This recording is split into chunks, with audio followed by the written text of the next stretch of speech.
بسم الله الرحمن الرحیم۔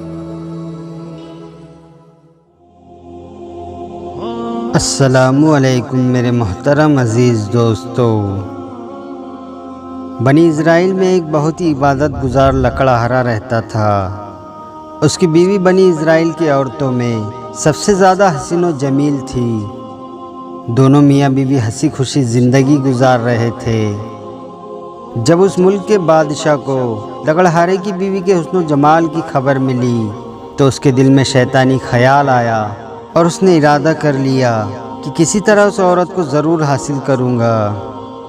چنانچہ اس ظالم بادشاہ نے ایک بڑھیا کو اس لکڑہارے کے بیوی کے پاس بھیجا تاکہ وہ اسے ورگلائے اور اس بات پر آمادہ کر لے کہ وہ لکڑہارے کو چھوڑ کر شاہی محل میں ملکہ بن کر زندگی گزارے۔ چنانچہ وہ مکار بڑھیا لکڑہارے کی بیوی کے پاس گئی اور اس سے کہا، تو کتنی عجیب عورت ہے کہ اتنے حسن و جمال کے باوجود ایسے شخص کے ساتھ زندگی گزار رہی ہے جو نہایت ہی مفلس اور غریب ہے، جو تجھے عیش و آرام نہیں دے سکتا۔ اگر تو چاہے تو بادشاہ کی ملکہ بن سکتی ہے۔ بادشاہ نے پیغام بھیجا ہے کہ اگر تو لکڑہارے کو چھوڑ دیں گی تو میں تجھے اس جھوپڑی سے نکال کر اپنے محل کی زینت بناؤں گا، تجھے ہیرے جواہرات سے آراستہ اور پیراستہ کر دوں گا، تیرے لیے ریشم اور عمدہ لباس ہوں گا، ہر وقت تیری خدمت کے لیے کنیزے اور خدام ہاتھ باندھے کھڑے ہوں گے اور تجھے اعلیٰ درجے کے بستر اور تمام سہولیتیں میسر ہوں گی، بس تو اس لکڑہارے کو چھوڑ کر میرے پاس چلی آ۔ جب عورت نے یہ بات سنی تو لالچ میں آ گئی اور اس کی نظروں میں بڑے بڑے محلات اور آسائشیں گھومنے لگی۔ چنانچہ اس نے لکڑہارے سے بے رخی اختیار کر لی اور ہر وقت اس سے ناراض رہنے لگی۔ جب اس نیک شخص نے یہ محسوس کیا کہ یہ مجھ سے بے رخی اختیار کر رہی ہے تو اس نے پوچھا، اے اللہ کی بندی، تو نے یہ رویہ کیوں اختیار کر لیا ہے؟ یہ سن کر اس لالچی عورت نے مزید سخت رویہ اختیار کر لیا۔ بالآخر لکڑہارے نے مجبوراً اس حسین و جمیل بے وفا لالچی عورت کو طلاق دے دی۔ وہ خوشی خوشی بادشاہ کے پاس پہنچی۔ بادشاہ اسے دیکھ کر پھولا نہ سمایا، اس نے فوراً اس سے شادی کر لی۔ بڑی دھوم دھام سے جشن منایا گیا۔ پھر جب بادشاہ اپنی نئی دلہن کے پاس حجرے میں پہنچا اور پردہ ہٹایا تو ایک دم بادشاہ بھی اندھا ہو گیا اور وہ عورت بھی اندھی ہو گئی۔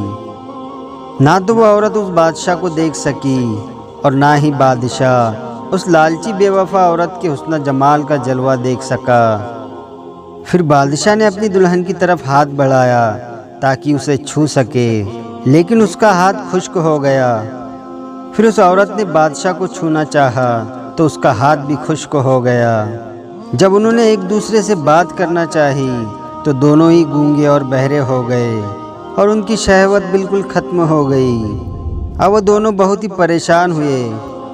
سویرے جب خدام خدمت میں حاضر ہوئے تو دیکھا کہ بادشاہ اور اس کی ملکہ دونوں ہی گونگے اور بہرے اور اندھے ہو چکے ہیں اور ان کے ہاتھ بھی بالکل بیکار ہو چکے ہیں۔ جب یہ خبر اس دور کے نبی علیہ السلام کو پہنچی تو انہوں نے اللہ عز و جل کی بارگاہ میں ان دونوں کے بارے میں عرض کی تو بارگاہ خداوندی سے ارشاد ہوا، میں ہرگز ان دونوں کو معاف نہیں کروں گا۔ کیا انہوں نے یہ گمان کر لیا کہ جو حرکت انہوں نے لکڑہارے کے ساتھ کی کیا میں اس سے بے خبر ہوں؟ تو میرے عزیز دوستو، اگر مرد ایک ایسی عورت سے صحبت ہم بستری کرے جو اس کی بیوی نہیں تو یہ زنا کہلاتا ہے۔ ضروری نہیں کہ ساتھ سونے کو زنا کہتے ہیں، بلکہ چھونا بھی زنے کا ایک حصہ ہے، اور کسی پرائی عورت کو دیکھنا آنکھوں کا زنا ہے۔ زنا کو اسلام میں ایک بہت بڑا گناہ شمار کیا گیا ہے اور اسلام میں ایسا کرنے والوں کی سزا دنیا میں ہی رکھی ہے اور مرنے کے بعد اللہ اس کی سزا سخت دے گا۔ دعا ہے کہ اللہ تعالی ہمیں زنا سے محفوظ فرمائے اور بے داغ زندگی کی توفیق عطا فرمائے، آمین یا رب العالمین۔ ویڈیو پسند آیا ہو تو لائک اور شیئر ضرور کریں، اور آپ نے ابھی تک ہمارے چینل کو سبسکرائب نہیں کیا ہے تو اسے بھی سبسکرائب ضرور کر دیں اور ساتھ میں بیل آئیکن دبا دے تاکہ ہر آنے والی نئی ویڈیو کی نوٹیفیکیشن آپ تک پہنچتی رہے۔